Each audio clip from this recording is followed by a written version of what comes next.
Welcome simple life with DK. Bisi bele bath செய்யலாம். 1½ cup பச்சை அரிசி, 1 கப் துவரம்பருப்பு ரெண்டும் ஊற வச்சு அலசி வச்சுருக்கேன். பீன்ஸை நறுக்கி வச்சதை போட்டுக்கிறேன். அடுத்து கத்திரிக்காய் சேர்த்துக்கிறேன். அடுத்து கேரட்டு, உருளைக்கிழங்கு ரெண்டும் சேர்த்துக்கிறேன். அடுத்தது பட்டாணி கொஞ்சம் அதிகமாகவே சேர்த்துறேன்.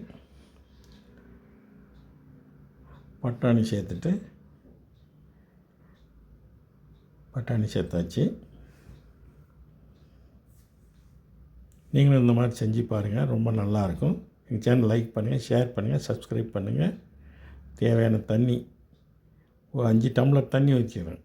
5 டம்ளர் தண்ணி ஊற்றிட்டு மஞ்சத்தூள் கொஞ்சம் சேர்த்துக்கலாம்.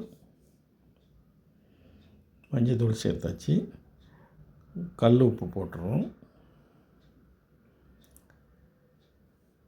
கல் உப்பு போட்டதும் நெய் கொஞ்சம் சேர்த்துக்கலாம். நெய் சேர்த்தாச்சு. Bisi bele MTR bisibelebath powder 2 packet போட போகிறேன் நான் அந்த அரிசிக்கு. இது நல்லா கொதிக்கட்டும்.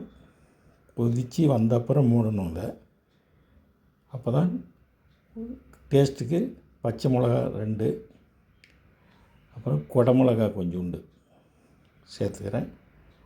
பாருங்கள் கொதிக்குது. இப்போ மூடி வச்சிட்றேன். 4 விசில் விட்டு இறக்கலாம். தாளிக்கிறதுக்கு சின்ன வெங்காயம், தக்காளி, முந்திரி, கருவேப்பிலை எடுத்து வச்சுருக்கேன். புளி கரைசல் கொஞ்சம். பாருங்கள் வெந்துடுச்சு, ஃபுல்லாக வெந்துடுச்சு. பாருங்கள் 4 விசில் விட்ட அப்புறம் நல்லா கரெக்டாக வெந்திருக்கு. அது அப்படியே இருக்கணும். தாளிச்சிக்கலாம். அப்புறம் கடுகு, பெருங்காயம் சேர்த்தாச்சு. முந்திரி பருப்பு சேர்த்தாச்சு. கருவேப்பிலை சேர்த்துட்டு வதக்கிட்டு, அதுக்கப்புறம் காரத்துக்கு டேஸ்ட்டுக்கும் குண்டு மிளகா ஒரு 3 போட்டிருக்கேன். குண்டு மிளகா, அப்புறம் வெங்காயம், சின்ன வெங்காயம் சேர்த்தாச்சு.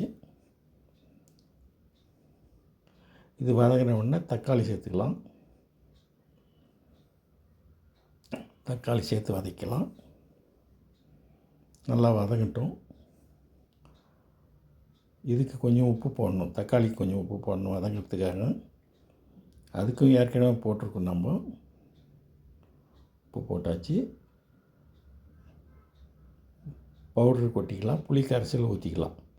இது நல்லா கொதிச்ச அப்புறம் மசாலா நல்லா கொதிச்சாச்சு. எடுத்து மிக்ஸ் பண்ணிக்கலாம். நம்ம இதில்